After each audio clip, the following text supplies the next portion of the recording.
Hi, it's Congresswoman Jan Schakowsky. I'm back with my plans and pans. Another significant week here in Washington, D.C. I'm in my office right now. I would love to tell you that we had made progress in finally making sure that the so-called debt ceiling, which is really paying the bills of the United States, has been resolved. It hasn't. But the Democrats are hard at work. And what we did this week, and I was part of it, we went down to the well of the House of Representatives and signed what we call a discharge petition. If a majority of the members of the House of Representatives sign a discharge petition, we kind of go around the regular rules, and that would require a bill to be heard, a vote to be taken. At this moment, 210 Democrats have signed this discharge petition, but we're going to need 218 votes.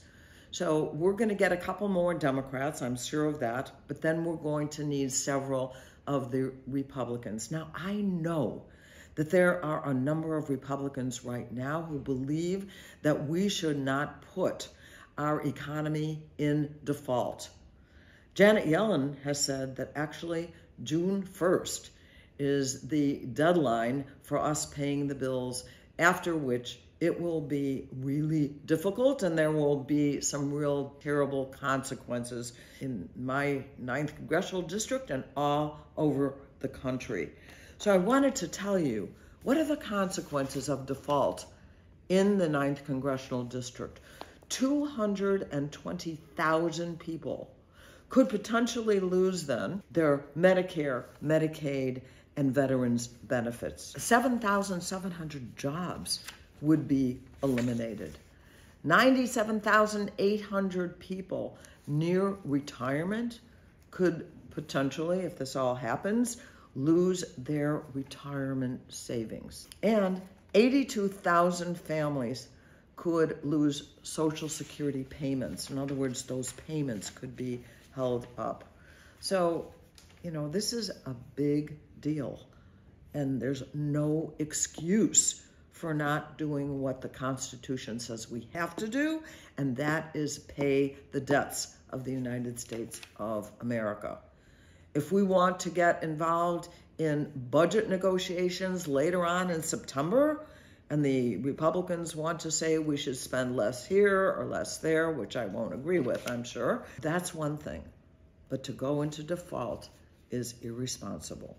I went to the floor to talk about one particular constituent who would be desperately hurt if we go into default. Her name is Janet, and she is a resident of the Uptown neighborhood in Chicago in the 9th Congressional District. She's 64 years old, and she only lives on her Social Security disability insurance, which amounts to $1,200 a month. And so if there is a delay and we don't pay the debts, this is what's going to happen to Janet. She is not going to pay for her rent. She can't pay for her medication. She may not be able to put food on the table. And there are millions of Janets around the country. And I ended my remarks saying, don't hold Janet, really all the Janets, hostage. As a part of the Progressive Caucus, I participated in a press conference demanding that we have Medicare for all. What do I mean by that? That in the United States of America, as in most industrialized country, that health care is a right and should be provided. Speaking at the press conference included Pramila Jayapal, who's the head of the Progressive Caucus, Debbie Dingell, who is one of the leaders of Medicare for All, and Bernie Sanders, who has long been pushing for health care for everyone. Again, I've said it so many times, this is the richest country in the world.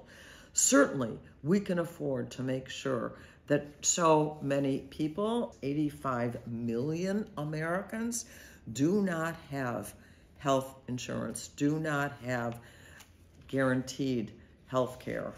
And I'm not even sure that includes all the people who are immigrants who are coming to this country. So it may be even more, and that number is absolutely going to go up as the benefits that were had during the pandemic come to a close. So we're happy that we have the Affordable Care Act. I was part of that over 10 years ago, but we still have a long way to go. Healthcare and lack of is one of the leading causes of debt in the United States of America. Too many people are suffering. An activist and wonderful organization called Moms Rising had an event that I went to, and one of the things that came to light is the fact that in the United States of America, Black women are 3 times more likely to die in things related to pregnancy and birth than white people. I mean, that is a terrible statistic, and it is not necessarily based on income or background. Even people, and we had a hearing some time ago in the Congress where a doctor, a young woman doctor, actually died in childbirth because she wasn't listened to at the hospital. So I am co-sponsor of a piece of legislation. We call it the Momnibus. It's got a lot of different parts to it that will address the issue of the discrepancy and the loss of Black women unnecessarily in our country. Lauren Underwood is the chief sponsor of that legislation, and I'm proud to work with her, and I'm proud to work with Moms Rising. We also touched on the issues of reproductive freedom, of nutrition, because too many people do not have the food that they need for their families and for their children. And of course, paid sick leave. We still don't have in this country, so people can take off work. I was able to meet Timothy Davis, who is a resident of Lake Zurich, which is now in the 9th Congressional District, as he was departing as an event veterans bike ride across the entire country. He will be leaving from Washington, D.C., and traveling to Washington State. The bike ride will be 3,700 miles, and it is estimated that Tim will ride between 50 and 100 miles a day. I asked that again, 100 miles a day on a bike? Yes, apparently that's been done before. So Tim is looking forward to it, and I am certainly wishing him the best. One of my favorite things to do is to meet with student groups, and I met with 2 classes of 7th graders. And one is from Roycemore, which is an Evanston school. We meet on the stairs, they ask questions, I introduce myself, and then of course we take a picture. And then also the Bernard Sell Anshiamet School, a Jewish day school. And the one thing I never ever now say, what do you want to do when you grow up? What I say to the students, what do you want to do? What can you do now? And I point out to them that the voices of young people have become more and more important. And I like to highlight the issues of climate, because certainly this is their century and they want to have a safe world to live in for themselves and their children. I also mention gun violence because kids are afraid often at school right now.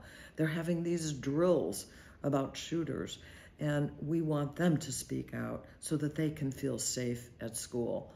And of course, just democracy, protecting our democracy, including women's rights and LGBTQ rights that are at stake right now.